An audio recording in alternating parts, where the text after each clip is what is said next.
சுந்தர் பிச்சையின் மாத வருமானம் எவ்வளவு அப்படிங்கறத இந்த வீடியோ பதிவில் பார்க்கலாம். ஆட்குறைப்பு சூழலிலும் சுந்தர் பிச்சைக்கு 1855 கோடி சம்பளம் வழங்கப்படுகிறது. ஆல்பாபெட் தலைமை நிர்வாக அதிகாரியான சுந்தர் பிச்சைக்கு ஒரு ஆண்டு சம்பளம் சுமார் 1855 கோடி என தகவல் வெளியாகியுள்ளது. 12 மாதத்திற்கு 1855 கோடி என்றால் மாதத்திற்கு டிவைட் பை 12 அப்படின்னு போட்டோம்னா சராசரியாக ஒரு மாதத்திற்கு 157 கோடி ரூபாய் சம்பளம் கிடைக்கிறது.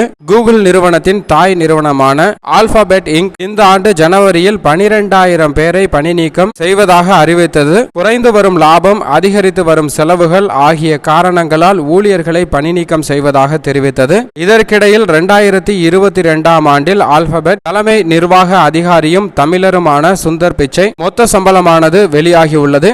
இது கூகுள் ஊழியர்களின் சம்பளத்தை விட 800 மடங்கு அதிகமாகும். அதாவது 2022ஆம் ஆண்டில் சுந்தர் பிச்சை மொத்தமாக $226 மில்லியன் சுமார் 1855 கோடி சம்பளமாக பெற்றுள்ளார். இது குறித்த விவரங்களை அமெரிக்க பங்குச்சந்தையிடம் அந்த நிறுவனம் அளித்துள்ளது. சம்பள அடிப்படையில் பார்த்தால் சுந்தர் பிச்சையின் சம்பளம் கடந்த 3 ஆண்டுகளில் ஒரே அளவாக தான் உள்ளது. நிறுவனத்தின் பங்கு வர்த்தகத்தின் அடிப்படையில் அவரது சம்பளம் பல மடங்காக உயர்ந்துள்ளது என தகவல் வெளியாகியுள்ளது.